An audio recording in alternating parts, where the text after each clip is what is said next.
Hello everyone, நான் Madan Gowri and hello my dear MG squad. இன்னைக்கு காலையில இருந்து பரபரப்பா உங்க ஆஃபீஸ்லயா இருக்கட்டும், ஃப்ரெண்ட்ஸ் கிட்ட பேசுறப்பமா இருக்கட்டும், எல்லாரும் கேட்டுட்டு இருக்கிறது, "மச்சான் என்ன ராகுல் காந்தி அரெஸ்ட் பண்ண போறாங்களா? அவர் யாரையோ தலைய உடைச்சிட்டாராமே" அப்படின்னு ஒரு சைடு கேட்கிறப்போ, என்னது ராகுல் காந்தி தலைய உடைச்சிட்டாரான்னு சொல்லி நியூஸ் ஆன் பண்ணி பார்த்தா, எல்லா நியூஸ் சேனல்லயும் ஒரு விஷயத்த போட்டுட்டு இருக்காங்க. ஒரு எம்பி ஓகேவா? ஒடிஷாவோட எம்பி பார்லிமெண்ட்ல நம்ம ஊர்ல எல்லாருமே நம்ம எம்பி எலக்ஷன்ல ஓட்டு போடுறோம். எல்லாருமே பார்லிமெண்ட்ல போய் உட்காராங்கல்ல. அந்த மாதிரி பார்லிமெண்ட்ல இருக்கக்கூடிய ஒரு எம்பி இருந்துகிட்டு மைக்ல சொல்றாரு, "என்னைய ராகுல் காந்தி தான் புடிச்சு கீழ தள்ளி விட்டாருன்னு" சொல்லிட்டு தலையில பெரிய கட்டு. இப்படி போட்டு கையில புடிச்சுக்கிட்டு அவரு சொல்றாரு, "என்னைய ராகுல் காந்தி தான் கீழ தள்ளி விட்டாரு" அப்படின்னு சொல்லி ஒரு சைடு சொல்றாரு.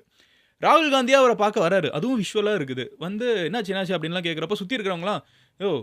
என்ன நீங்க வந்து இவ்ளோ ஒரு வயசான ஒருத்தர போய் கீழ தள்ளி விட்டீங்கன்னு." உடனே ராகுல் காந்தி "நான் தள்ளலையே" அப்படிங்கிறாரு. "நீங்க தான் தள்ளுனீங்க. இங்க பாருங்க அவர் தலையில எப்படி அடிபட்டுருக்கு" அப்படின்னு சொல்லிட்டு அவர் கிளம்பி போறாரு. ராகுல் காந்தி "நான் தள்ளல" அப்படின்ட்டு போறாரு.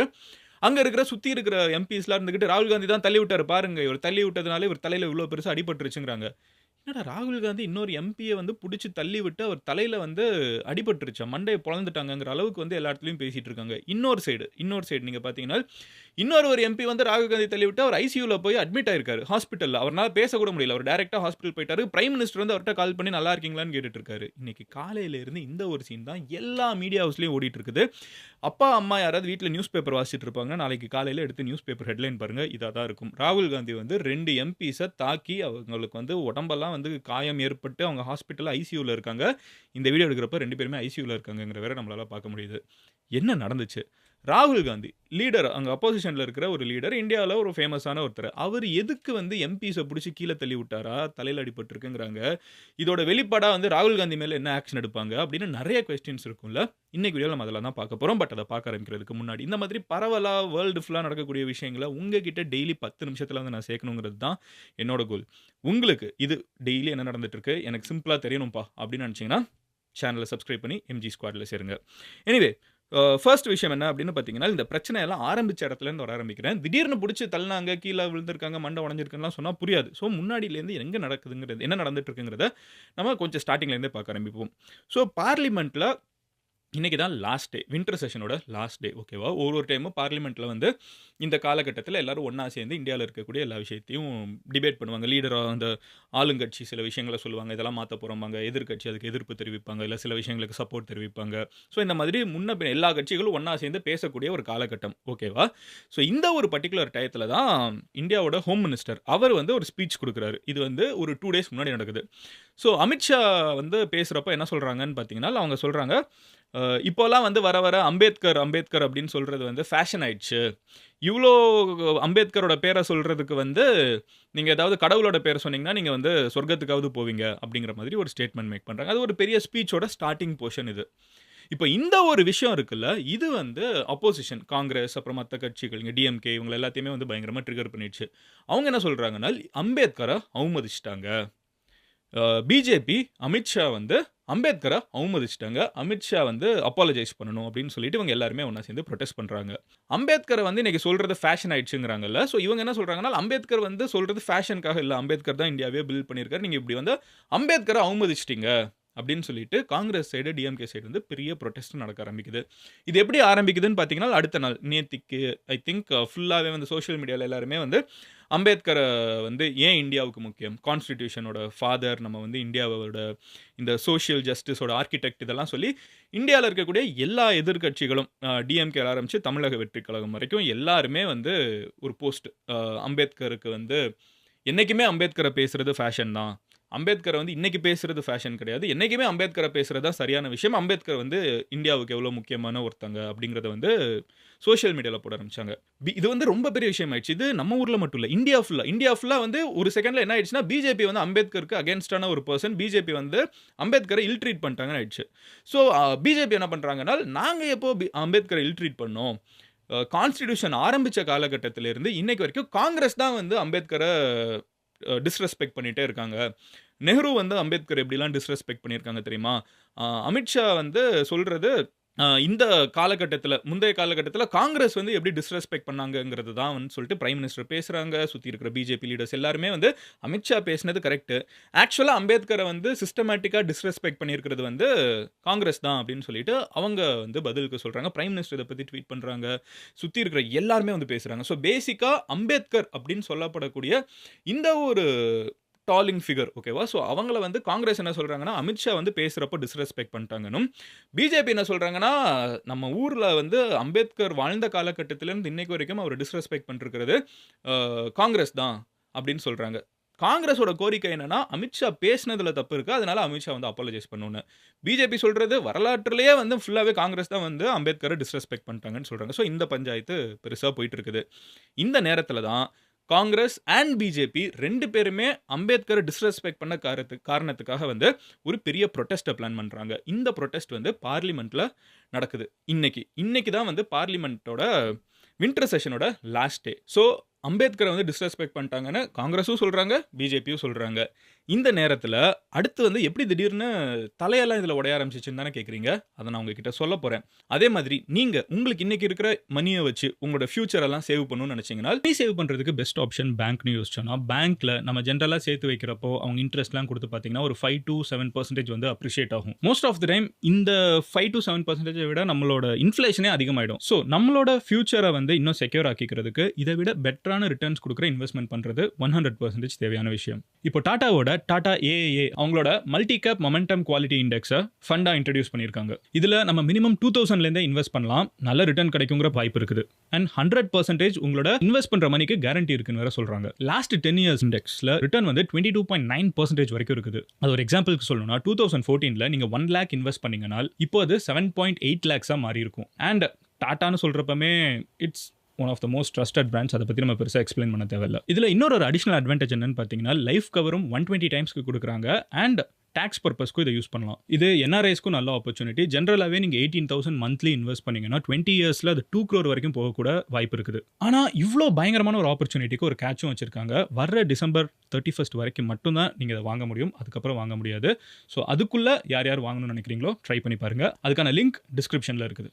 ஸோ இதுக்கப்புறம் என்ன ஆகுதுன்னு பார்த்தீங்கன்னா, பெரிய ப்ரொட்டஸ்ட்டை வந்து காங்கிரஸ் பிளான் பண்ணுறாங்க அகேன்ஸ்ட் பிஜேபி. அண்ட் பிஜேபியும் வந்து காங்கிரஸ் ப்ரொட்டஸ்ட் பண்ண போகிறாங்கன்னு தெரிஞ்சவொன்னே அவங்களும் பதிலுக்கு ப்ரொட்டஸ்ட் பண்ணணும்னு முடிவு பண்ணிடுறாங்க. இன்னைக்கு வின்டர் செஷனோட லாஸ்ட் டே நான் சொன்ன மாதிரி.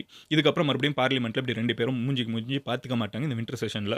ஸோ அந்த மாதிரி இருக்கிறப்போ இன்னைக்கு வந்து காங்கிரஸ் பண்ணக்கூடிய ஒரு மிகப்பெரிய விஷயம், அப்போசிஷன் எல்லாமே காங்கிரஸ் மட்டும் இல்லை, மொத்தமாகவே அவங்க என்ன பண்ணுறாங்கன்னு பார்த்தீங்கன்னா, இன்னைக்கு ப்ளூ கலர் ஷர்ட் போட்டு வராங்க. எல்லாருமே ப்ளூ ட்ரெஸ் போட்டு வராங்க. ப்ளூவோட ஐடியா என்னன்னு பார்த்தீங்கன்னா, அது வந்து அம்பேத்கர் அவங்களோட சிம்பலைஸ் பண்ணுறோம், அவங்களோட சப்போர்ட்டர்ஸுங்கிற மாதிரி வந்து அவங்க அந்த ப்ளூவை வந்து ஃபுல்லாக போட்டுட்டு ஒரு பிளக்கார்டு எல்லாரும் கையில் வச்சிருக்காங்க. ஐ ஆம் அம்பேத்கர். ஹிந்தியில வந்து மே பி அம்பேத்கர் அப்படிங்கிற ஒரு ஸ்லோகத்தையும் எல்லாரும் சொல்லிட்டு வராங்க. ஸ்லோகன் வந்து may be Ambedkar which means நானும் அம்பேத்கர் தான், அம்பேத்கர் யாரோ கிடையாது, நானும் அம்பேத்கர் தான் அப்படின்னு சொல்லிட்டு இந்த ஸ்லோகன்ஸை சொல்லிட்டு அதே மாதிரி ஜெய் பீம் சொல்றாங்க. அண்ட் அமித்ஷா மாஃபி மாங்கோ வந்து அப்பாலஜைஸ் பண்ணுங்கன்னு அர்த்தம் நினைக்கிறேன். ஸோ அப்படி சொல்றாங்க. ஸோ இவங்க ஒரு சைட் பயங்கரமான ஒரு ப்ரொட்டஸ்ட்டை வந்து காங்கிரஸ் அண்ட் அப்போசிஷன் லீடர்ஸ் எல்லாரும் ஒன்றா சேர்ந்து வெளியில் பார்லிமெண்ட் கிட்ட வந்து அவங்க ஒரு இடத்துல இருந்து அம்பேத்கரோட சிலையிலேருந்து இன்னொரு இடத்துக்கு நடந்து போக போகிறோம் அப்படின்னு சொல்லிட்டு ஒரு பெரிய ப்ரொட்டஸ்ட்டை பிளான் பண்ணுறாங்க. ஸோ மீடியாவில் எப்படி ஒரு ரிஃப்ளெக்ட் ஆகுதுன்னா, அமித்ஷா வந்து ஒரு பயங்கரமான ஒரு விஷயத்தை அம்பேத்கரை பற்றி தப்பாக சொல்லிட்டாங்க. அப்போசிஷன் வந்து கொதிச்செழுந்து ஒரு பெரிய ப்ரொட்டஸ்ட் பண்ணிருக்காங்கன்னு.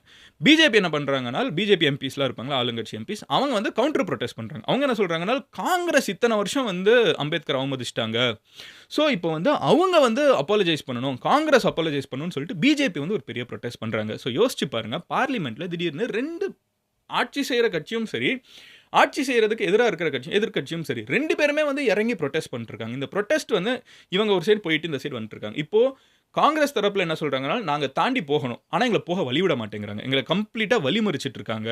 ஸோ அந்த இடத்துல வந்து இவங்க 2 பேர் மாற்றி இவங்களோட ஸ்லோகன் இவங்க கத்துறது மேபி அம்பேத்கர், ஜெய் பீம், அமித்ஷா மாஃபி மாங்கோன்னு இவங்க காங்கிரஸ் கத்துறதுக்கும், அவங்க ஆப்போசிட்டில் பிஜேபி இருந்துக்கிட்டு காங்கிரஸ் தான் வந்து இந்த மாதிரி இல்லை, காங்கிரஸ் தான் அம்பேத்கர் அவமதிச்சிட்டாங்க, காங்கிரஸ் அப்பாலஜைஸ் பண்ணணும்னு சொல்லிட்டு இவங்க கத்துறதும், யார் அதிகமாக கத்துவாங்கங்கிற மாதிரி வந்து அவங்க சவுண்ட் அதிகமாக அங்கே கமோஷன் ஓகேவா, முன்ன பின்ன எல்லாரும் வந்து தள்ளிக்கிட்டு உள்ளுக்குள்ளே போகணும், இவங்க தாண்டிய போகணும்னு பார்க்குறாங்க, அவங்க வழிவிட மாட்டேங்கிறாங்கன்னு இவங்க சொல்கிறாங்க. இல்லை இவங்க என்ன சொல்கிறாங்கன்னா, காங்கிரஸ் தான் நாங்கள் சும்மா இருக்கிறப்ப எங்களை வந்து தாக்கிட்டாங்க அப்படின்னு சொல்கிறாங்க.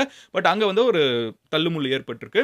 அதோட ரிஃப்ளெக்ஷனாக பார்த்தீங்கன்னா 2 எம்பிஸ் வந்து அடிபட்டுருச்சு அப்படின்னு சொல்கிறாங்க. அந்த 2 எம்பிஸ் யாருன்னா, ஒண்ணு பிரதாப் சாரங்கி, ஒடிஷாவை சார்ந்த எம்பி. இவர் வந்து தலையில பெருசா காயம் ஏற்பட்டிருக்குது. அவர் மேல தான் வச்சுக்கிட்டு சொல்றாரு, "ராகுல் காந்தி என்னை புடிச்சு கீழ தள்ளி விட்டாரு. ராகுல் காந்தி என்னை கீழ தள்ளினது தான் எனக்கு அடிபட்டுருச்சு" அப்படின்னு சொல்றாரு. 2வது முகேஷ் ராஜ்புட். அவரும் அதே தான் சொல்றாரு. அது போக முகேஷ் ராஜ்புட் வந்து ஐசியூல போய் அட்மிட் ஆயிடுறாரு. ஸோ பிரதாப் சாரங்கியாவது அங்க வந்து நியூஸ் மீடியாலாம் பார்த்துட்டு போறாரு. முகேஷ் ராஜ்புட் வந்து 2 பேருமே, அவர் வந்து உத்தரப்பிரதேஷ் எம்பி. 2 பேருமே வந்து பிஜேபியை சார்ந்தவங்க. அவங்க 2 பேருமே என்ன சொல்றாங்க, ராகுல் காந்தி எங்களை கீழ தள்ளி விட்டு எங்களுக்கு பயங்கரமா காயம் ஏற்பட்டுருச்சு. ராகுல் காந்தி வந்து ஒரு எங்களுக்கு பாதுகாப்பே கிடையாது பார்லிமெண்ட்ல அப்படின்னு சொல்லிட்டாங்க. இது போக இன்னொரு ஒரு பர்ட்டிகுலர் எம்பி, ஓகேவா? அவங்க வந்து கான்யாக், ஃபேங்நான் கோன்யாக் அப்படின்னு சொல்லப்படக்கூடிய ஒரு எஸ்டி கம்யூனிட்டியை சார்ந்த நாகாலாந்து எம்பி. ஏன் அதை சொல்றேன்னா, அவங்களே வந்து அந்த லெட்டர்ல தான் சொல்றாங்க.